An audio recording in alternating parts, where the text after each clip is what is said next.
నేను సెలవు అందరికీ నమస్తే మాస్టర్స్. మనందరి గురువు గారైన బ్రహ్మర్షి పితామహ పత్రిజీ గారికి, వంశీకిరణ్ మాస్టర్ గారికి, ప్రవీణ మేడం గారికి ఆత్మ ప్రణామాల్ని, కృతజ్ఞతల్ని తెలియజేసుకుందాం. మా దివ్య మనోప్రకాశం బుక్ రచయిత అయిన తాకం శరాడారియన్ గురువు గారికి కూడా ఆత్మ ప్రణామాల్ని తెలియజేసుకుందాం మాస్టర్స్.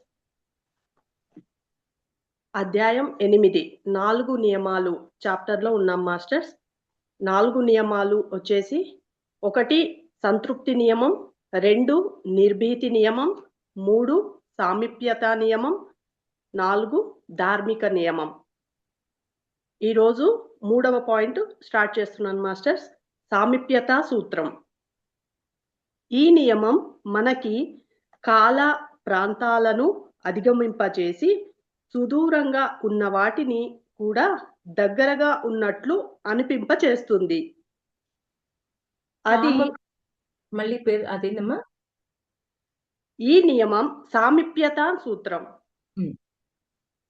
ఈ నియమం మనకి కాల ప్రాంతాలను అధిగమింపచేసి సుదూరంగా ఉన్న వాటిని కూడా దగ్గరగా ఉన్నట్లు అనిపింపచేస్తుంది. అంటే ఇప్పుడు మనం మాస్టర్ దగ్గరికి వెళ్తాం. మనకి వెంకటేశ్వర స్వామో లేకపోతే ఇంకొకరు ఎవరో ఒక మాస్టర్ మనకి కనిపిస్తూ ఉంటారు. అక్కడ చూడగానే ఎక్కడున్నాం మనం? అసలు భూమి మీద ఉన్నాం. మరి వాళ్ళు ఎక్కడున్నారు?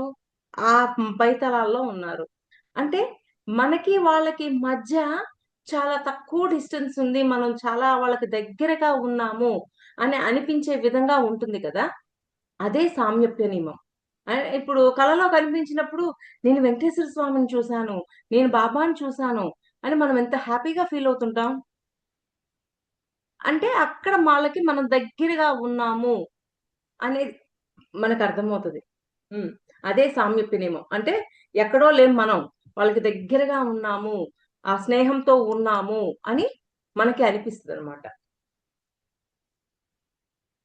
అది మనమందరం ఒక మేడము ఆంజనేయ స్వామిని ఒక మాట అడిగింది. అది ఎంతవరకు నాకు తెలియదు కానీ, ఆంజనేయ స్వామిని మీరు మీ ప్రదేశం నుంచి కలలో ఇక్కడికి రావాలి అంటే మీకు ఎన్ని గంటలు పట్టింది అని ఎన్నో అడిగింది. మరి అది మనసు నుంచి వచ్చిందో మరి నాకేం క్లారిటీ లేదు. కానీ ఆయన 10 గంటలు పట్టుద్ది మా ప్రదేశం నుంచి మీకు రావడానికి అని చెప్పారు. అది ఎంతవరకు అనేది నాకు ఇప్పుడు కూడా అర్థం కాలేదు. అంటే ఆ క్షణంలో ఆంజనేయ స్వామికి ఆ అమ్మాయి అంత సమీపంగా ఉంది. ఇప్పుడు మనకు కూడా కళలో కనిపిస్తుంటారు. అసలు మళ్ళీ మరుక్షణం మనం మన బాడీలోకి వచ్చేస్తాం. ఇప్పటిదాకా నేను ఆయన సన్నిధానంలో ఉన్నానా, ఆయనకి అంత సన్నిహితంగా ఉన్నానా, ఎంత అదృష్టం మనకి అని అనిపిస్తుంది. అలాగా మనకి వాళ్ళకి మధ్య బాబా అంటారు కదా, గురువుకి శిష్యుడికి మధ్య, భగవంతుడికి మనకి మధ్య ఒక సన్నని దారపు పోగే అంటారు. ఈ సామీప్య నియమం ద్వారా వాళ్ళకి మనకి మధ్య గ్యాప్, అంటే దూరం లేదు, మనం అంత సన్నిహితంగా ఉన్నాం వాళ్ళకి అని మనకు ఒక హ్యాపీనెస్ ఇస్తుంది అది. అది మనమందరం ఏకాత్మలోనే ఉన్నాం అన్నదానికి పునాది. ఏకాత్మలోనే ఉన్నాం. అదే చెప్పిలా, సన్నని దార పోగే డిఫరెన్స్. మనం అందరం ఏకాత్మలోనే ఉన్నామని మనకు అర్థం. మనం దానిని గుర్తిస్తే మన ఏకాత్మలోనే అన్నింటినీ కనుగొంటాం. అన్ని తలాలు, స్థాయిల ఇంద్రియాలన్నీ ఈ సూత్రం కిందే పనిచేస్తాయి. మళ్ళీ చదువుతాను మేడం. మనం దానిని గుర్తిస్తే మన ఏకాత్మలోనే అన్నింటినీ కనుగొంటాం. అన్ని తలాలు, స్థాయిల ఇంద్రియాలన్నీ ఈ సూత్రం కిందే పనిచేస్తాయి. అందువల్లనే ఒక వ్యక్తి అభివృద్ధి చెందే కొద్దీ విశ్వం గురించి అవగాహన, ఎరుక పొందుతూ క్రమంగా విశ్వాత్మగా మారుతాడు. అంటే ఎరుక పొందే కొద్దీ ఆ కనెక్టివిటీ వస్తుంది, మన లోపల ప్యూరిటీలోకి వెళ్లే కొద్దీ ఆ కనెక్టివిటీ వస్తుంది. దాని దానిపైన వలన ఒక్కసారి చదువు గీత, మధ్యలో నాది సిగ్నల్ పోయి కట్ అయింది. Okay madam. ఫస్ట్ లైన్ నుంచి చదువుతాను మేడం.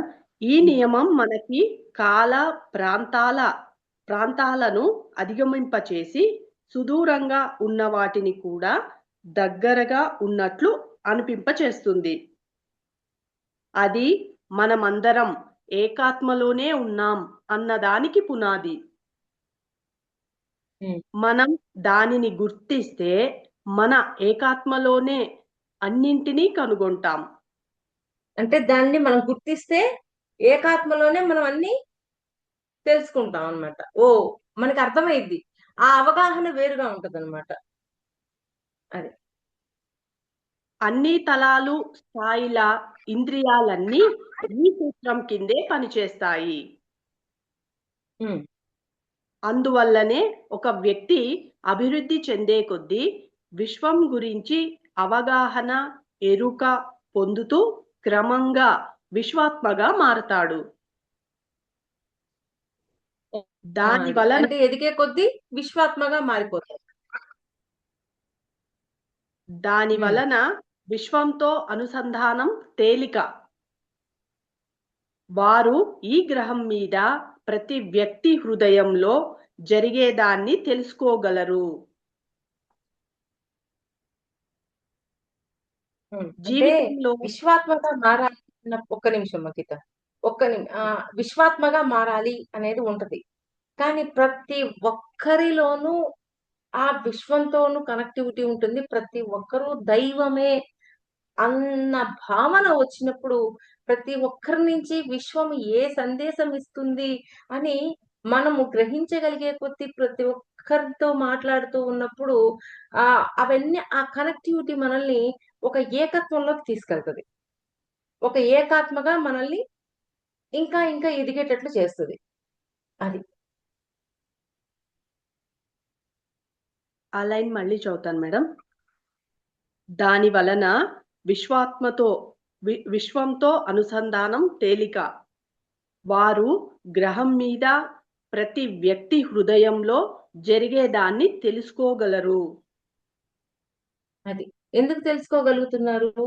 విశ్వాత్మతో కనెక్ట్ అయ్యి ఉన్నప్పుడు విశ్వం ప్రతి ఒక్కరికి సిక్స్త్ లేయర్ విశ్వాత్మతోనే కదా కనెక్ట్ అయ్యి ఉండేది. విశ్వంతోనే కదా కనెక్ట్ అయ్యేది.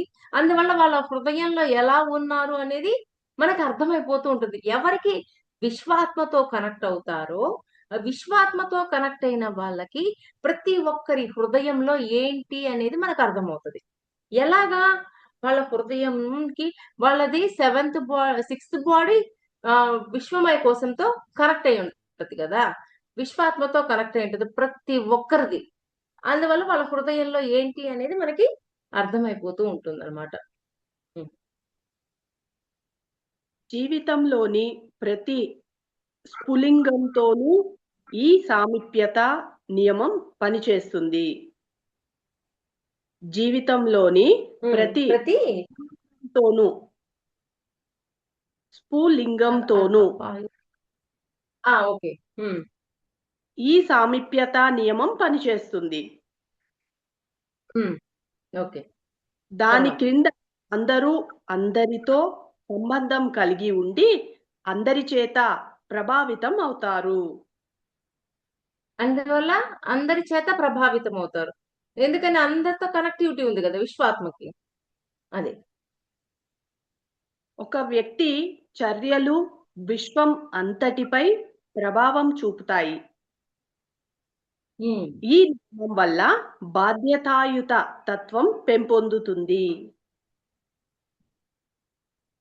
అయిపోయింది మేడం. దీనివల్ల ఇక్కడ పాయింట్ ఇది బాగా అర్థం చేసుకోండి. దీనివల్ల మనలో బాధ్యతాయుత తత్వం పెరుగుద్ది. మరి విశ్వాత్మతో కనెక్ట్ అయినప్పుడు మనము మానవాత్మగా మారుతుంది. మానవాత్మ ఏకాత్మగా మారుతుంది. అది విశ్వంతో కనెక్ట్ అయ్యి ఉంటది.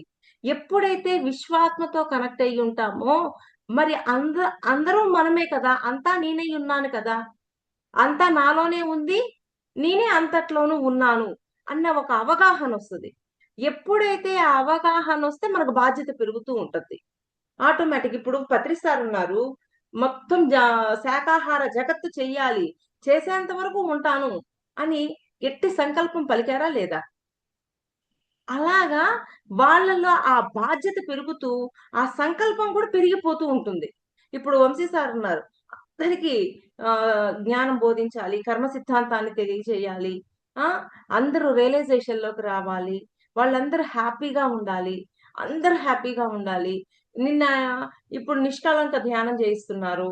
దాని ద్వారా ఎవ్వరు ఎక్కడ ఆత్మహత్యలు చేసుకోకుండా వాళ్ళ జీవితాన్ని వాళ్ళు హ్యాపీగా గడపాలి అని ఆ నిష్కళంక ధ్యానాన్ని అన్నీ చేయిస్తూ అందరిని ముందుకు తీసుకెళ్ళాలి అనే ఒక బాధ్యత తీసుకున్నారు చూడండి. ఆ బాధ్యత అనేది పెరుగుతూ ఉంటది. అది ఎక్కడ తగ్గదు. అద్భుతంగా ఉంటుంది విశ్వాత్మతో కనెక్ట్ అయినప్పుడు. హ్మ్. సామీప్యత సూత్రం కంప్లీట్ అయింది మేడం. ఒకసారి మళ్ళీ చదవండి మేడం. అవసరం లేదులే. చదువైతే ఒకసారి మొత్తం. Okay madam. 3వ పాయింట్ సామీప్యత సూత్రం. ఈ నియమం మనకి కాల ప్రాంతాలను అధిగమింపచేసి సుదూరంగా ఉన్న వాటిని కూడా దగ్గరగా ఉన్నట్లు అనిపింపచేస్తుంది. అది మనమందరం ఏకాత్మలోనే ఉన్నాం అన్నదానికి పునాది. మనం దానిని గుర్తిస్తే మన ఏకా మన ఏకాత్మలోనే అన్నింటినీ కనుగొంటాం. అన్ని తలాలు, స్థాయిల ఇంద్రియాలన్నీ ఈ సూత్రం కిందే పనిచేస్తాయి. అందువల్లనే ఒక వ్యక్తి అభివృద్ధి చెందే కొద్దీ విశ్వం గురించి అవగాహన, ఎరుక పొందుతూ క్రమంగా విశ్వాత్మగా మారతాడు. దాని వలన విశ్వంతో అనుసంధానం తేలిక.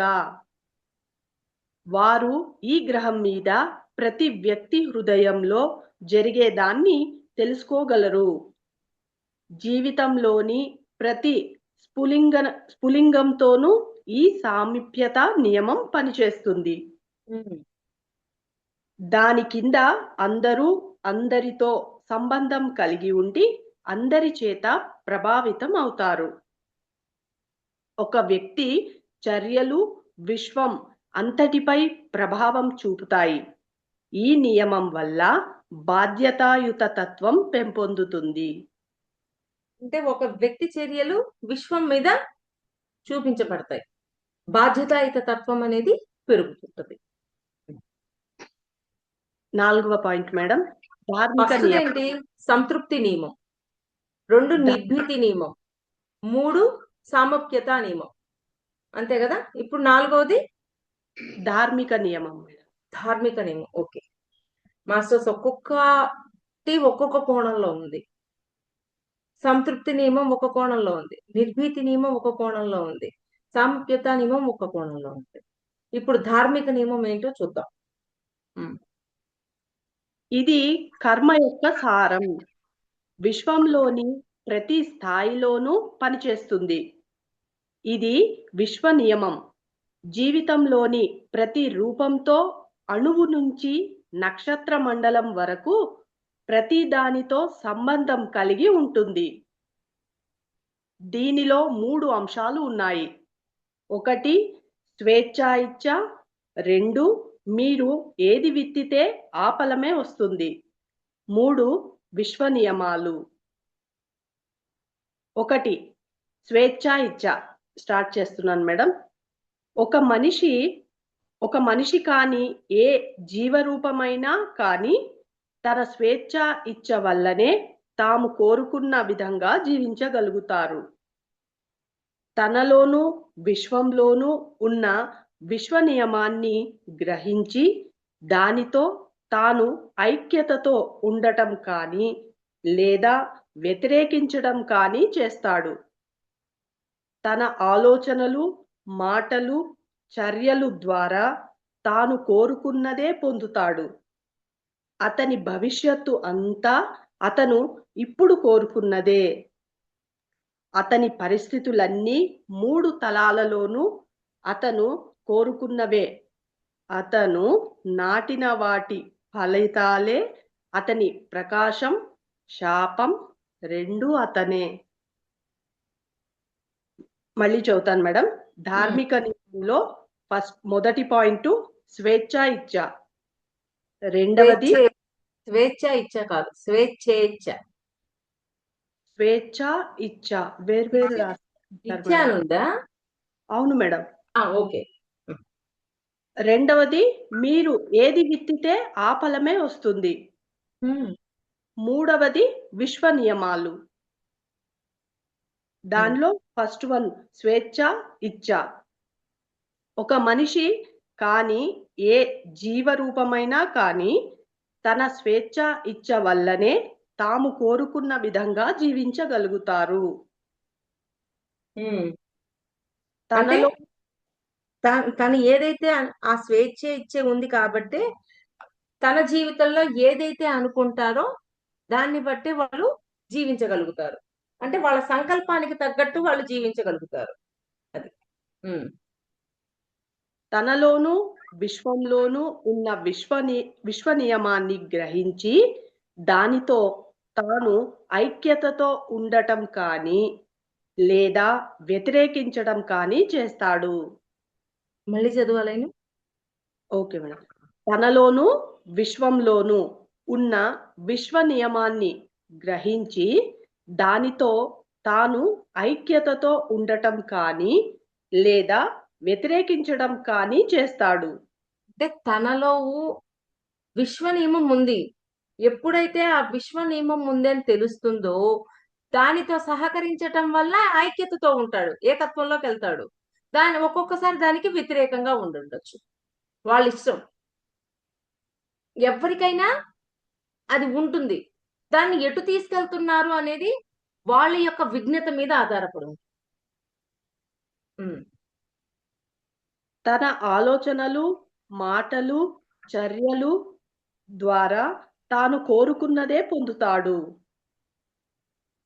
అంటే తను ఏదైతే అనుకున్నారో ఇది తప్పకుండా పొంది తీరుతాడు. అంటే ఆ స్వేచ్ఛ ఇచ్చ అనే శక్తి ఉండటం వల్ల ఆలోచనలలో, మాటల్లో ఏదైతే అనుకుంటున్నాడో అదే పొందగలుగుతాడు.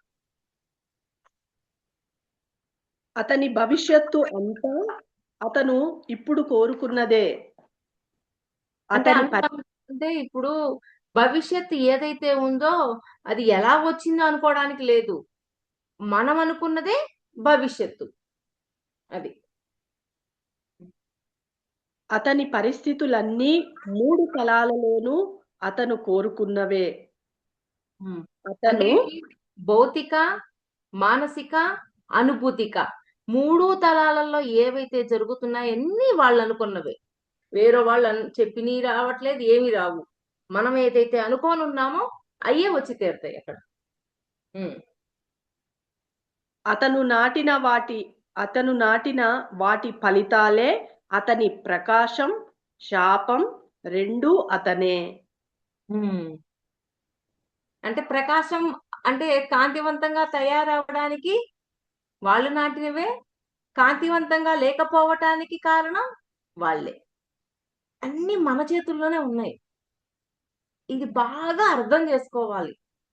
అన్ని మన చేతుల్లోనే ఉన్నాయి. కాంతివంతంగా అవ్వాలి అన్నా, కాంతి విహీనంగా అవ్వాలి అన్నా మనమే కారణం అన్న భావన పూర్తిగా పట్టుకోండి. మన వాస్తవానికి మనమే సృష్టికర్తలం. స్వేచ్ఛ ఇచ్చ కంప్లీట్ అయింది మేడం. సెకండ్ పాయింట్, మీరు ఏది విత్తితే ఆ ఫలమే వస్తుంది. జీవితంలోని ప్రతి క్షణం విత్తనం నాటడం, ఫలం కోసుకునే విధానమే.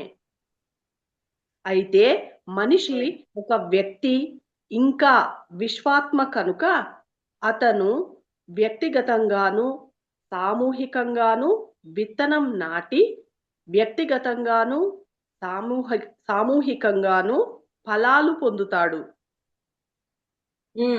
భౌతికంగా మొత్తం చదువులైతే ఓకే మేడం. భౌతికంగా, ఉద్వేగికంగా, మానసికంగా, ఆధ్యాత్మికంగా అతను ఉన్న పరిస్థితులన్నీ అతను సచేతనంగా కానీ లేక అచేతనంగా కానీ అతను కోరుకున్నవే. కానీ ధార్మిక నియమం ఎంతో ఖచ్చితమైనది. అతని సామూహిక వ్యక్తిగత కర్మలు ఒకదానినొకటి అతిక్రమించలేవు. అవి ఒక నమూనాను పూర్తి చేయడానికి అల్లబడిన దారాల వంటివి. ధార్మిక నియమం ద్వారా మాత్రమే వ్యక్తి ఆధ్యాత్మిక ఔన్నత్యంతో పరిపూర్ణత పథంలో పురోగమిస్తాడు. అతని భవిష్యత్తు అంతా అతను తన కోసము, సమాజం కోసము చేసిన కృషి ఫలితమే. ధార్మిక నియమం అనేది విశ్వ నియమాలకు లోబడి పనిచేస్తుంది. మళ్ళీ చదువుతాను మేడం ఒక్కొక్క లైను. సెకండ్ పాయింట్ మాస్టర్స్, మీరు ఏది విత్తితే ఆ ఫలమే వస్తుంది. జీవితంలోని ప్రతి క్షణం విత్తనం నాటడం, ఫలం కోసుకునే విధానమే. అంటే జీవితంలో ప్రతి క్షణం విత్తనం నాటడం, ఫలం కోసుకోవటం, రెండు ఎవరు చేస్తున్నారు? మనమే చేస్తున్నాం. విత్తనాన్ని నాటుతున్నాం, ఫలితాన్ని తీసుకుంటున్నాం. ప్రతి క్షణం. ఆ పాయింట్ బాగా అర్థం చేసుకోండి. ప్రతి క్షణం. అయితే మనిషి ఒక వ్యక్తి, ఇంకా విశ్వాత్మ కనుక అతను వ్యక్తిగతంగాను సామూహికంగాను విత్తనం నాటి వ్యక్తిగతంగాను సామూహికంగాను ఫలాలు పొందుతాడు. వ్యక్తిగతంగా నాటుతాడు, సామూహికంగా రెండు రకాలుగా నాటుతాడు, రెండు రకాలుగా ఫలితాలు పొందుతాడు. కానీ ఫలితం మీద దృష్టి ఉంచకూడదు. భౌతికంగా ఒక పాయింట్, దృష్టి ఉంచకూడదు అంటున్నాం కానీ ఫలితం రాదు అని అనడంలా. ఫలితం తప్పకుండా వచ్చే తీరుతుంది, కానీ ఫలితం మీద దృష్టి ఉంచం. అది ఫలితం మీద దృష్టి ఉంచాము అంటే ఎప్పుడు వస్తుంది, ఎవరి ద్వారా వస్తుంది, ఎలా వస్తుంది, ఈ ఎదుగులాట్లోనే ఉండిపోతాం. అందుకని కృష్ణుడు ఫలితం మీద దృష్టి ఉంచొద్దు అన్నారు, కానీ ఫలితం రాదు అని అనలా. ఫలితం నేను ఇచ్చే తీరుతాను, ఏదో ఒక విధంగా మీకు ఇస్తాను అంటున్నాడు. భౌతికంగా, ఉద్వేగికంగా, మానసికంగా, ఆధ్యాత్మికంగా అతను ఉన్న పరిస్థితులన్నీ అతను సచేతనంగా కానీ లేక అచేతనంగా కానీ అతను కోరుకున్నవే. అంటే సచేతనంగా అవ్వచ్చు, అచేతనంగా అవ్వచ్చు, ఏదైనా సరే ఎవరికి వాళ్ళు కోరుకున్నవే జరుగుతాయి. టార్కం గారు కర్మ బుక్ లో కారణరహిత నియమం కాదు, అనివార్య నియమం. అనివార్య నియమం చెప్పేటప్పుడు ఆయన చెప్తాడు, మీ జీవితంలో ఏదైతే వాస్తవ రూపం దాల్చిందో ఆ వాస్తవ రూపం దాల్చినప్పుడు అదేంది, ఇది భలే వచ్చిందే, మనమేమి అనుకోలేదే, కానీ జరిగిందే అని అనుకుంటారు. కానీ మీకు తెలియకుండా మీ మనస్సులో, మీ ఆలోచనలలో, మీ అనుభూతుల్లో దీన్ని ఉంచారు కాబట్టి అది వాస్తవంలో వచ్చింది. అంటే మీకు ఎరుక ఉన్నప్పుడు ఏది వాస్తవంలోకి తీసుకురావాలో, ఏది తీసుకురాకూడదో అన్న అవగాహన పెరిగినప్పుడు మీకు సరి అయిన వాటిని తీసుకొస్తారు, సరికాని వాటిని తీసుకురాకుండా చేస్తారు. ఇక్కడ పాయింట్ అర్థమవుతుందా మాస్టర్స్? ఎరుక, అవగాహన. మనం అనుకుంటాం, అయ్యో నేను అనుకోలేదు, ఇదేంటి జరిగిపోయింది, కానీ అది మనం అనుకున్నాం కాబట్టి జరిగింది. ఇది ఎవరో అనుకుంటే మాత్రం మన జీవితంలో ఏమి జరగవు.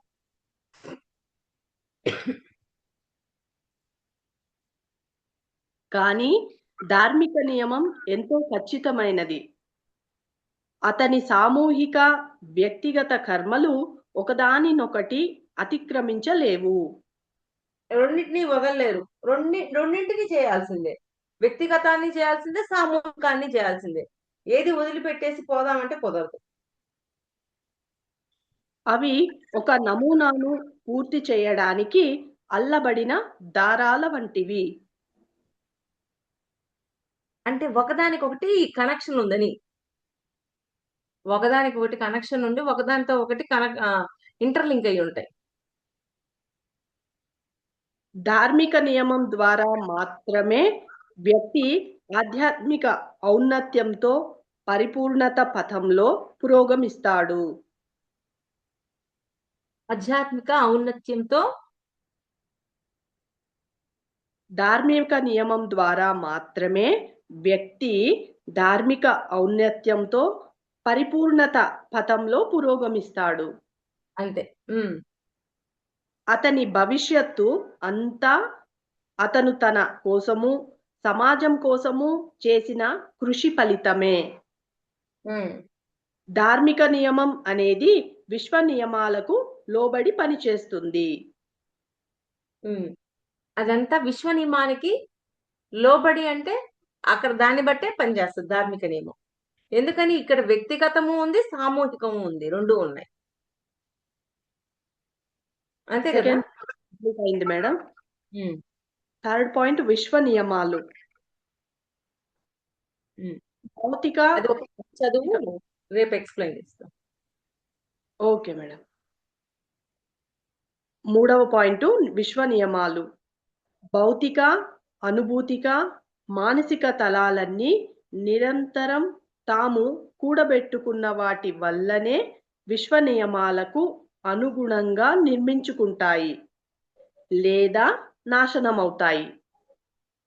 మళ్ళీ చదువుతాను మాస్టర్. భౌతిక, అనుభూతిక, మానసిక తలాలన్నీ నిరంతరం తాము కూడబెట్టుకున్న వాటి వల్లనే విశ్వ నియమాలకు అనుగుణంగా నిర్మించుకుంటాయి లేదా నాశనమవుతాయి. అంటే విశ్వానికి కొన్ని స్థాయిలు ఉంటాయని, ధార్మిక నియమం ప్రవాహాలన్నింటినీ ఆ స్థాయిలతో ఐక్యతలోకి తెస్తుందని అర్థం. మానవులు ఇవన్నీ మనం అనుకుంటేనే జరుగుతున్నాయి. కానీ కొన్ని విషయాలలో చూడండి, మనం ఒక పని చెయ్యాలి అని అనుకుంటాం. కానీ ఆ పని చేసే టయానికి మళ్ళీ అది అంతకు ముందు ఉన్న కోరిక, దాని మీద ఇంట్రెస్ట్ అన్నీ తగ్గిపోతాయి. అది ఉండదు. ఆ కోరిక నెరవేరే టయానికి అట్లా. ఓకే. చదువురా. ఓకే. అంటే విశ్వానికి కొన్ని స్థాయిలు ఉంటాయని, ధార్మిక నియమం ప్రవాహాలన్నింటినీ ఆ స్థాయిలతో ఐక్యతలోకి తెస్తుందని అర్థం. మానవులు, దేశాలు, మానవాళి తమకు కావలసిన విధంగా నిర్మించుకుంటారు. అయితే వారి నిర్మాణం ప్రణాళికకు, లక్ష్యానికి లేదా విశ్వ నియమాలు స్థాయిలకు విరుద్ధంగా ఉంటే తాము నిర్మించినది విశ్వ నియమాలతో అనుగుణంగా ఉండే వరకు నాశనం చేయవలసిందే. అందుకే స్వేచ్ఛా ఇచ్ఛ అనేది మనిషికి వరం, శాపం కూడా. ఎరుకతో కృషి చేయడం, ఆకాంక్షల ద్వారా స్వేచ్ఛ, ఇచ్ఛ ఏకేచ్ఛలో కలిగిపోయే వరకు అది ఉపయోగించబడుతుంది. మన పురోగతిలో గొప్పగా అడ్డుపడేది స్వేచ్ఛ, ఇచ్ఛయే. అయితే విశ్వ నియమాలు మరి ధార్మిక నియమానికి అనుగుణంగా ఐక్యతతో ఉండే స్వేచ్ఛ, ఇచ్ఛ గొప్ప విజయాలకు బాట వేస్తుంది. విశ్వ నియమాలు కంప్లీట్ అయింది మేడం. ఓకే. ఏం చేద్దాం. ఇంత చక్కటి అవకాశం ఇచ్చిన ప్రవీణ మేడం గారికి, తార్కం గురువు గారికి ఆత్మ ప్రణామాల్ని, కృతజ్ఞతల్ని తెలియజేస్తున్నాను మాస్టర్స్. అందరికీ thank you so much masters. Recording app. అలా ఉండే రికార్డింగ్ ఆపము.